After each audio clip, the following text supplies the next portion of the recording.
WNST, Towson, Baltimore, and Baltimore Positive. All of our WNST coverage brought to you by our friends at the Maryland Lottery. We're going to be doing the Maryland Crab Cake Tour, bringing Betty Boop out, giving away some scratch-offs at Greenmount Station this week. We will also be next week at our friends at G&A Coney Island Hot Dog up in White Marsh, as well as Conrad's Crabs on the 27th.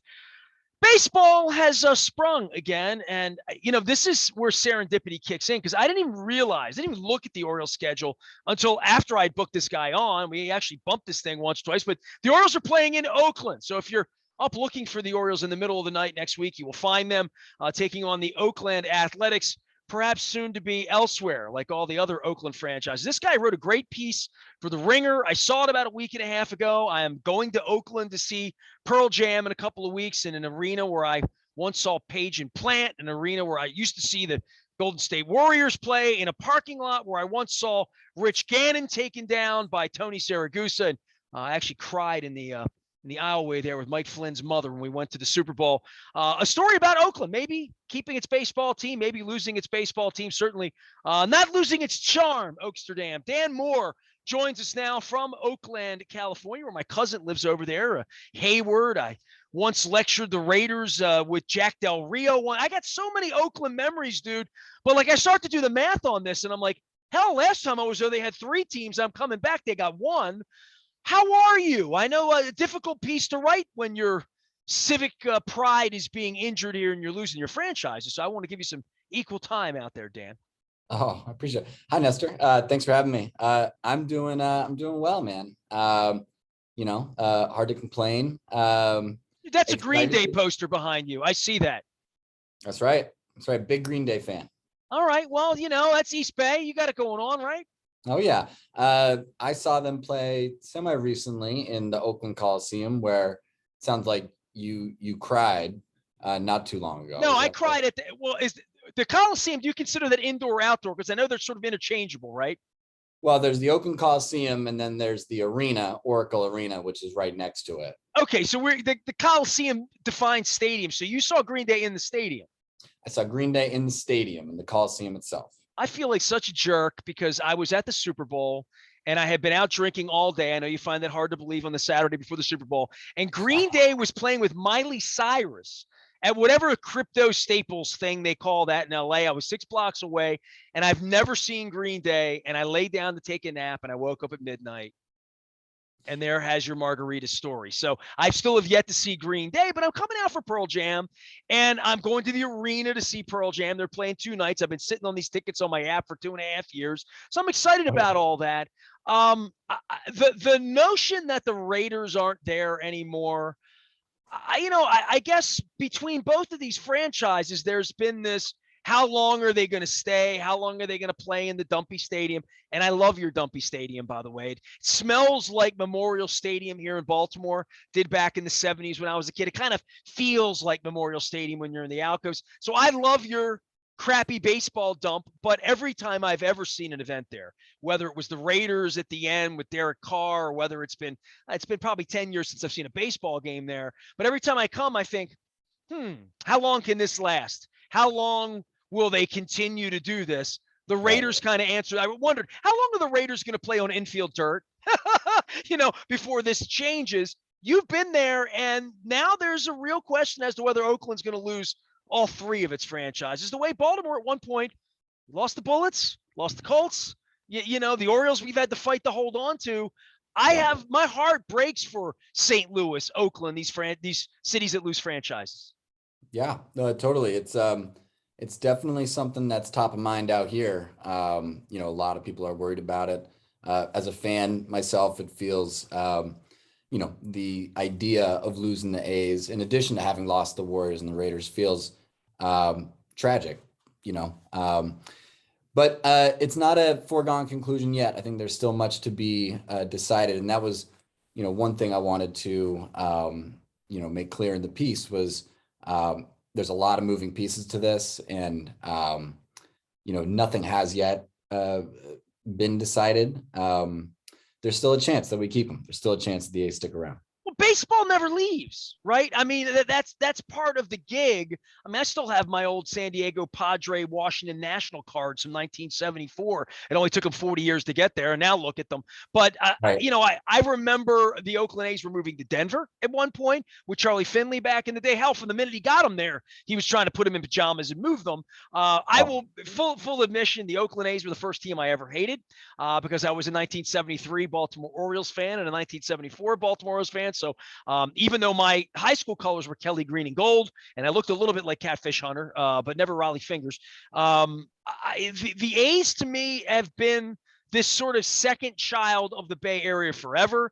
Certainly the Giants have now spent a generation not in Candlestick in the win with the popcorn bags blowing around, the hot dog wrappers, but in downtown in San Francisco, they've won championships there. I mean, I go back to the base series back in '89 and, and Will Clark and all of that. But the A's have always been sort of this second citizen there. And I never understood, and again, this would be like you saying, well, I don't understand why the Baltimore Washington didn't come together. Well, we kind of hate each other. So, people don't really understand the Oakland San Francisco thing, but I never understood how the Raiders and the 49ers couldn't figure out a stadium, and certainly have never figured out that 25 years later, however long it's been, that the A's still play in a dump when there's a Palace 8 BART stops away, and I've done it. Your ears hurt a little bit when you go into the tunnel, but other than that, you get there fine. Right. Well, for a long time, Oakland and the A's were a better team than the Giants. They were more dominant, by far. So, I'd push back a little bit on the idea that they were the second child, at least as a team, throughout the 70s and then into the 80s. The A's won championships when the Giants didn't.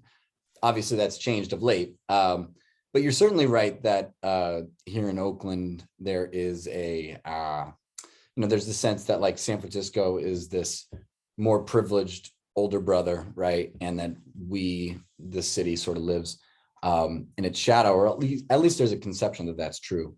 And I think that that's one reason why so many people here feel so strongly about building the stadium and keeping the A's. They feel that it's sort of like plant the flag in the ground moment where it's like, no, we compete on that same level of notoriety and cultural relevance. Well, one of the reasons I did bring you on is I have so many great, the more I think about Oakland and the times I've spent, I was at the crotch chop game where they carted Johnny Damon out on the stretcher. I was at that game with my wife. We flew up from Vegas. My wife's a Red Sox fan. It was a game 5. It was a big game. It was the last game Tejada played there and wound up in an Oriole uniform. I was there for both AFC championship games of relevance at the turn of the century. So I was there when the Ravens beat the Raiders, and I was there when the Raiders beat I'm wearing the Tennessee Titans Oilers colors. My buddy Jimmy Schwartz was the D coordinator there, and I walked out of that stadium with Raiders fans, and they were going to the Super Bowl. Right. So I've kind of seen big events there. The part about the A's for me is that it's why I say second citizen. You've been at this about 40, 50 years now it's 31 years since Camden Yards came online.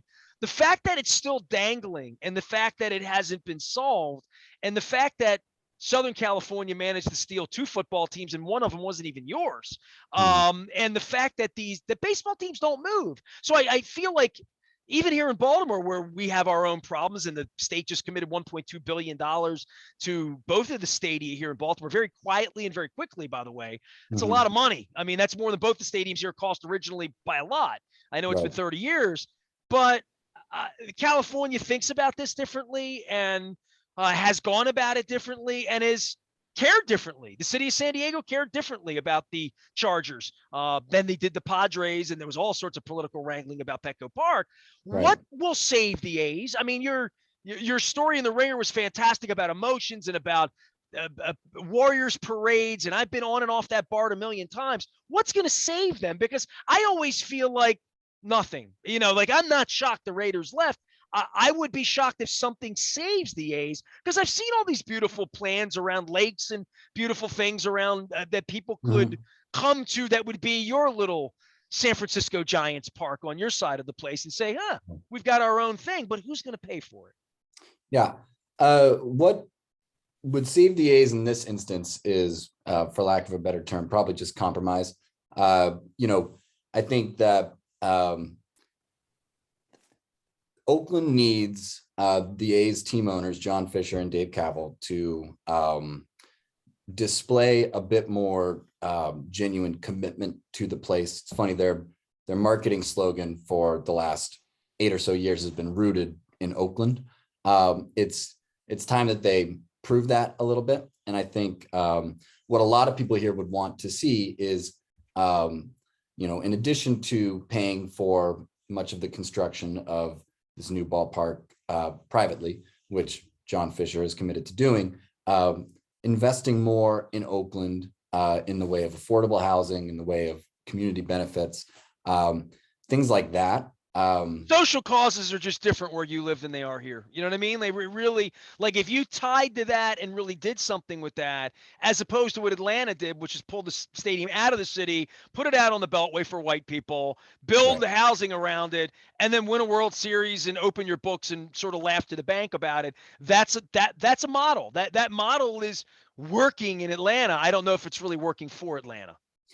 Right. And so I think what Oakland wants, what the people here need to see, is a partnership that promises to work both for the A's owners and for the city. And that constitutes a smart investment, not only in this team, but in the city's future, right? I think that Oakland is coming to this, and the people of Oakland are coming to this negotiation with a bit probably of a different context than maybe fans in Atlanta. I'm not exactly sure. I'm not from Atlanta. But, it was not very long ago where Oakland was thoroughly burned by the Raiders. The Warriors, on their way out of town, tried to, sort of skip out of their lease and their financial obligations that they had made to Oakland for Oracle Arena. And of course, the Raiders situation, the city's still paying off the debt from the expansion and the relocation money that they gave and built for the Raiders back in '95. And Mount Davis was not free. I remember being in there before and after. Right. And so Mount Davis, we are still paying off Mount Davis. And, the Raiders valuation is something up like, 100% or something like that since they left. Don't quote me on that. While the Raiders are getting richer. You're not wrong. It was probably $1.5 billion to $2 billion, and now it's worth at least 4, maybe 5 in Vegas with the lease. So there's no doubt about that. Right, something like that. Meanwhile, Oakland is having trouble funding public schools, and so I think that it's this like fool me once, shame on me, fool me twice, or whatever that saying is. Well, several times you've mentioned schools and kids and communities and poor people and all of those things that. Dude, I got dropped off in Inglewood on the media bus on Super Bowl Sunday, 10 weeks ago. And I've gone to 28 Super Bowls, so I'm no stranger to getting dropped off of media buses. And before 9/11, after 9/11, Fortress that Trump built down in Houston because, they're always afraid of a bomb going off or something like that, which they should be. But I got dropped off in Inglewood out on the main area, not inside the gated community. Dudes are rolling big fat J's, smoking them, selling beer out of tubs for $1 on Super Bowl Sunday. And then you walk in and beer's $28. And there's like a whole different level of this side of the fence and that side of the fence that that when they drop these stadium down, that I don't know that SoFi Stadium's really going to raise the neighborhood in Inglewood, although I'm sure it was portrayed as such. Look, I'm 30 years into Camden Yards, and I lived in downtown Baltimore. It did nothing for the value of our home, my house, our schools, Freddie Gray, anything that's happened here socially. I know sports likes to tie to that. Dan Moore is here. He wrote a great piece at The Ringer. I want everybody to go find it. He's out in Oakland, California.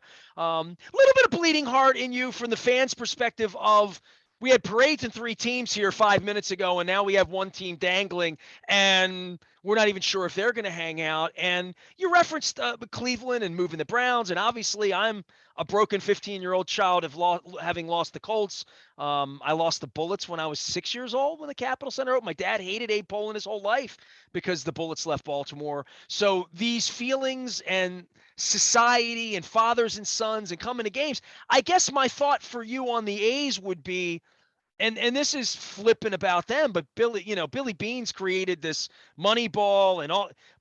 But to be a fan of the A's is to rent Cespedes for 3 months and rent this player for 5 months and watch Barry Zito walk out the door and watch that. Like, I don't.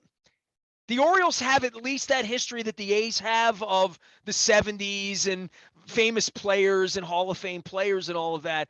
But there was a sense of community built around the Orioles here that, like, I don't ever think that Charlie Finley felt like laying down. They always felt a little bit banded when Billy Martin was running them, and like all of that. There's never been this foundational flag put down for the franchise for players. There's been a system, books written, movies made, and all that. But it has felt very transient, like much like the Raiders felt like they could move anywhere and be the Raiders. Well, you bring up something interesting. First, it was not exact. Billy Beane did create this Moneyball strategy, but he did so out of necessity, and his hand was forced by the team's ownership. And so I think, and that was the Hess guy, right, back in the day.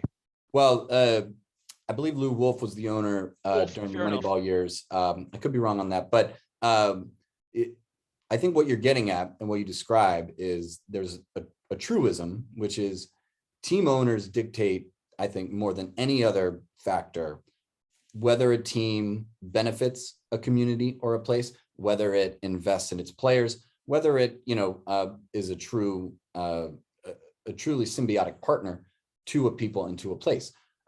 You're certainly right that, if you look at the A's history, this is perfectly exemplified. Charlie Finley was incredibly frugal.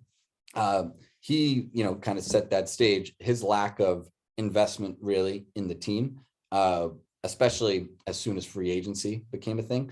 Well, I was sitting in Memorial Stadium the night he tried to sell Joe Rudy off to the Red Sox. And, I remember Bowie Kuhn coming, I'm 7 years old. I'm like, Daddy, what happened to Joe Rudy? And my dad, this is when I'm trying to learn about free agency as an 8-year-old. You know what I mean? Right. Yeah. He was the original creepy owner, Charlie Finley. Right. And so just as team owners can sort of condemn a fan base to life of watching their favorite players skip town, of not really being able to form that connection with players, which is something that the A's current ownership has certainly put on A's fans. Good owners can do the opposite. And I say good, what I really mean is generous, committed owners. And so the Haas family owned the A's throughout the 80s and into the very early 90s. And they invested in their players. They also invested in the fan experience in the Coliseum.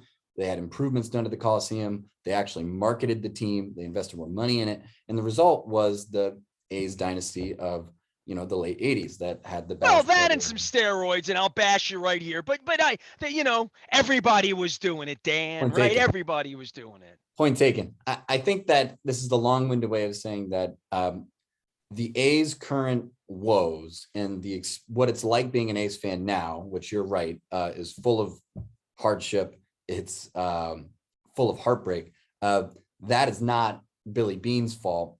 It's ownership's fault. It's the fact that, John Fisher has not offered or a market rate contract to any star or, free agent player ever. I think the last player that we signed to a market rate contract, whom, we had brought up from our system, was Eric Chavez in 2006.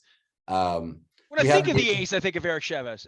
Literally, I think of like those kinds of the Hudsons, the guys that came through there that really never got paid there, and because they couldn't pay people. Look, I'm in Baltimore. We got the lowest payroll. I mean, yeah. So our guy went all in on Chris Davis. Right. Yeah. Well, at least you went all in on somebody. I think that you saw it, especially with this last go round, this last offseason. The people who are running the A's let all of our favorite players go. Simultaneously, they raised ticket prices, and so there's this sense here right now that it's just not sustainable any longer. I think there's a feeling very much of everyone here is something needs to change, right? Whether it's the ownership insists that if there's a new ballpark built, then that will enable them to invest more in players. Not everybody buys that. I think Angelo said that when they gave him the television network. And There then you all the go. money goes to right. I mean, we've seen how Pittsburgh, all these franchises, when they take money and spending it, if you're not really interested in winning and you're interested in making money, and it feels like that's where that's part of the collective bargaining agreement. That's part of the lockout. In the off season is who's trying to win and who's just in this to have a seat at the table and make money. Right. Yeah. So, I think that's sort of the calculus that people here are grappling with, especially like Oakland's municipal leaders who are on the front lines of these negotiations.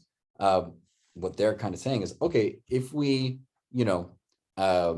effectively hand over hundreds of millions of dollars in public money to these team owners, to these billionaires, what will that change exactly? And so when, at least on the sports side of the equation, it remains unclear what will change. The A's insist that they'll begin to invest in the team more seriously. That remains to be seen. Dan Moore has written a great piece out at The Ringer. I highly recommend everybody going out, checking it out. It is about Oakland, and while the Orioles are playing out in Oakland, I thought this is a great piece. The headline speaks for itself. What do cities lose when they lose pro sports? We had that going on here for 13 years. We have talked at length about what will resurrect the Orioles here above and beyond winning in a marketplace that's now fractured. Dan, the longer I'm on with you, the more I've been doing this for 31 years. So I've sat here for a lot of ish. But at the height of all of this, back in 1997, right when Angelos fired John Miller and blamed it on his wife, and after John Miller had come to my studio and sat and cried, I had Peter Angelos on the show, and he had a couple of knocks that night, young man.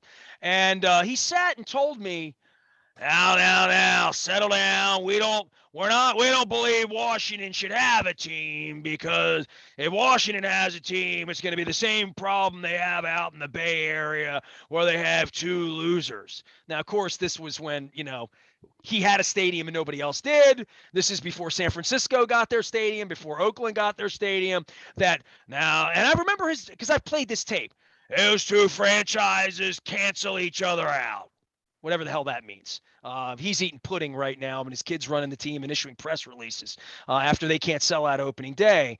The notion that the Bay Area could be a one franchise pony, that would be, part of the ish that would make anybody believe the Raiders should have left, right? Like if the state of California would have built them a palace, they'd have stayed. But the sustainability of the Bay Area for two baseball teams, I've never believed that. I've just believed that the A's playing a dump have never really been good to their fans. And I wonder if I was an A's fan living in Hayward, how often I'd go. I'm an Orioles fan living in Towson, and I don't go at all. So there. I go back to the late 80s when both teams were good. When the Haas family was investing meaningfully in the A's and in the fan experience. The A's had the highest payroll in baseball. They also ranked number 2 in attendance in the American League for 4 or 5 years. The Giants, to the best of my knowledge, also did well in attendance and also obviously performed well in the field. I think, and as that was happening, the Niners and the Raiders were both here. I think the Bay Area can totally support 2 baseball teams. It's a matter of, I think what will determine the A's, let's say if the A's stay in Oakland, much more so than a new stadium, what will ensure their health and, their success here will be whether the owners invest in the team in a way that inspires confidence in fans, that creates generational fans. I think this is sort of a bit off topic, but there's a minor league soccer team here in Oakland, the Oakland Roots, and I touch on them in my piece. They play in the second division below the MLS. They're only about 4 years old, but they sell out all their games. They inspire love and community in Oakland. And tickets are $12 or $15, right? Tickets are, I think they're closer to 25, which at least at one time was what a bleacher ticket cost in Oakland or at the Coliseum. But I bring them up because they haven't won a game yet this season, but yet they continue to sell out every game. And a lot of that has to do with the fact that fans want to root for them. I think team owners can do much to engender connection between a fan base and a franchise. Certainly they could do more than we, give them credit for. And the A's have been doing the opposite for the last several years. They've been alienating their fan base. They've been taunting their fan base. And I think any sense that, people have generally that the Bay Area can't support both the A's and the Giants, I think really has its roots in the fact that on this side of the Bay, A's fans are just sort of tired of being treated that way. All right, so I'm doing something I've never done in the Bay Area. I don't think. Maybe I have, but I haven't remembered it.